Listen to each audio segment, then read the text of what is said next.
Today we're talking about should you buy a used car or a new car, and when do I think you should do that. So we're going to go through some things that I like to measure when I'm deciding if it should be a new car or a used car, and we're going to talk about it right now.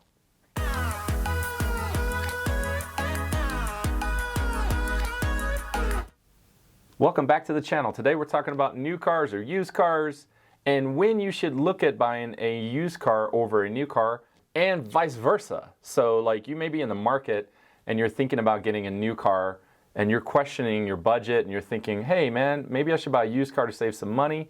I've got some ideas to help you think through that process. We're going to talk about them today in this video. And the first thing we want to talk about is, are you going to save $5,000 or more? So even if you're looking at a Honda, Toyota, Chevy, Ford, SUV, car, whatever vehicle you're looking at, for me a baseline criteria to go used versus new is that $5,000 mark. So if you're going to save $5,000 on a car that's 1 to 2 years old versus a new car, that's a good benchmark for you to actually look into that and see if it's going to work for you.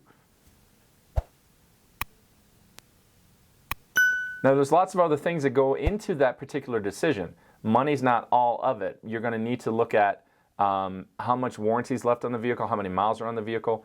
And for this video, let's just talk about cars that have like right around 30,000 miles. So they still have the remaining 3-year, 36,000 mile bumper to bumper warranty on them if they're used.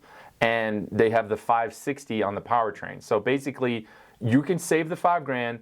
You're going to get a vehicle that still has some of the bumper to bumper warranty, and you're also going to have the remaining powertrain warranty. That's actually not a bad decision to make. But you don't want to do that on a vehicle that has 50 or 60,000 miles on it and save $5,000. That number is a sliding scale. So if you're looking at a car with 50 to 60,000 miles on it, you're going to need to save more than $5,000 for me to say, yeah, that's a good idea to buy a used car versus a new one. Another criteria that you need to think about is your driving habits. So if you're driving an awful lot of miles and you keep your cars for a long time, the industry average is 30 to 32 months, guys. I know it's difficult to swallow that. It took me a while to understand that. I know people are doing 72-month loans, they're doing 84-month loans, but in my industry, the average time that people keep vehicles is 30 to 32 months. So if you're keeping a car for 5 or 6 years and you're driving an awful lot per year, like let's say you're driving 15,000 plus miles per year, then that $5,000 doesn't matter as much to me personally, because I like not having the risk of ownership. And what I mean by risk of ownership is this, like you're going to get a car that has 35,000 miles on it, you're saving $5,000, so it hits the check box, you're like, okay, that's really good. But you drive 15, 20,000 miles a year, so you're going to burn through the rest of that warranty really quickly, and you like paying your cars off and keeping them for a very long time. I would actually tell you, you probably want to go ahead and get a new car and spend the extra $5,000 so that you can pretty much for sure get through that 5 or 6 years like you like to keep your cars. Because you're going against the industry average. 30 to 32 months is not your style. So basically, keeping a car 5, 6, 7 years, your odds of making it that long go way up when you have a car that starts off with 36,000 miles of bumper to bumper warranty. So those are just two pretty big things for me when you're thinking about should you buy new versus used.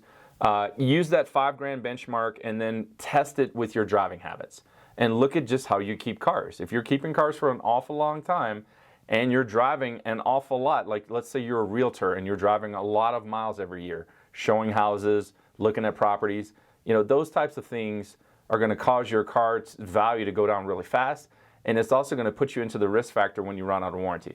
Running out of warranty and having to do repairs on transmissions and engines and stuff like that I don't like those types of things. So I like to play the odds. So I'd rather spend a little bit more money and have a car that lasts a lot longer. The last thing you got to do is consider your budget. Now this video is not about exactly how to budget for a car. We'll do another one of those videos later.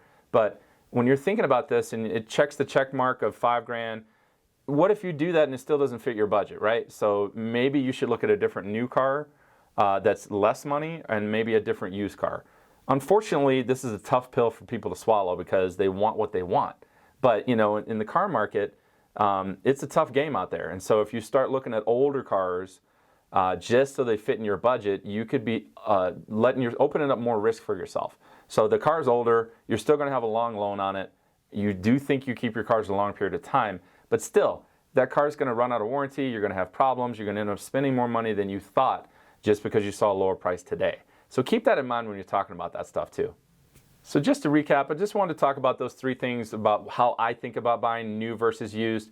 You know, lots of times, guys, you're looking at these cars and they're only $2,000 different than a new one. You might be looking at an 18 that's like $2,500 less than buying a new car. And then you have to start looking at your driving habits. If you drive a lot, you want as much warranty going into this deal as possible. So don't step over that $5 to pick up $1. Don't save that $2,000. Go ahead and spend the other $2,000, get that new car, and it will probably last you longer than what you expected the used car to last. So keep that in mind. Your driving habits, save at least $5,000 before you look at a new car, and definitely look at getting one that's got 30 to 35,000 miles on it. Those are big things for me. It gives you the best chance to have a car that's going to last you for as long as you want it to last. Now, we've got more videos for you to check out. Please click on those. And if you haven't subscribed to the channel, please do so and ring the bell. That way you'll be notified every time we go live or we drop a new video. Thanks for tuning in. We'll come back at you next week.